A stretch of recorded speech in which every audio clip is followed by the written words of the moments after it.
Grabe, nakakaawa po ang nangyari sa kanilang mga kababayan. Panuuri natin. Tourists, officials in Nepal say 24 Canadians are among those missing, along with visitors from the US, Australia, and Britain.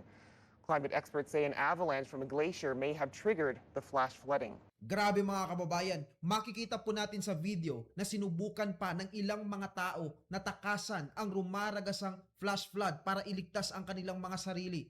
Pero hindi na po nila ito nakayanan pang takbuhan. Ito po ay patunay na kahit ano pang gawin natin, kung darating na po sa atin ang kamatayan, hindi po natin ito matatakasan kahit ano pang gawin nating pagliligtas sa ating mga sarili. Maaaring may ilang mga tao doon na nagtatrabaho, namamasyal, o di kaya nagnenegosyo, pero wala silang kamalay-malay na maya-maya pala matatapos na ang kanilang minamahal na buhay. Marahil ay nagtatanong ka kababayan kung bakit hinayaan ng Diyos na mangyari ang ganitong trahedya.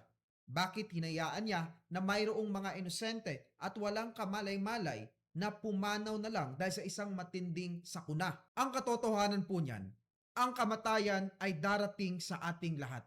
Hindi dahil gusto ng Diyos na mag-suffer tayo. Ang dahilan po ng kamatayan ay walang iba kundi ang kasalanan. Nung magkasala po si Adan at si Eva, tsaka pa lamang po pumasok ang kamatayan sa sangkatauhan. At ang author ng kasalanan na yan na naging dahilan ng kamatayan ng sangkatauhan ay walang iba kundi si Satanas, yung serpent sa Garden of Eden.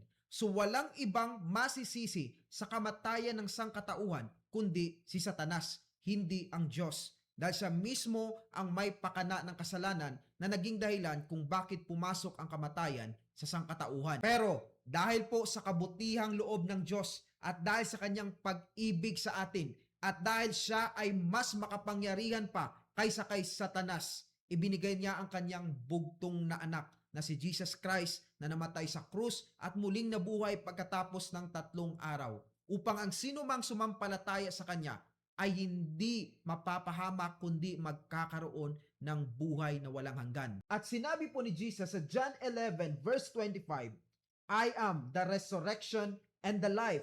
The one who believes in me will live even though they die. So sino man po ang maniniwala sa ating Panginoong Jesucristo, bagamat siya ay papanaw, siya ay muling mabubuhay. At ang buhay na ito ay buhay na walang hanggan. Kaya maniwala at sumampalataya ka sa ating Panginoong Yesus. Peace out! Boom!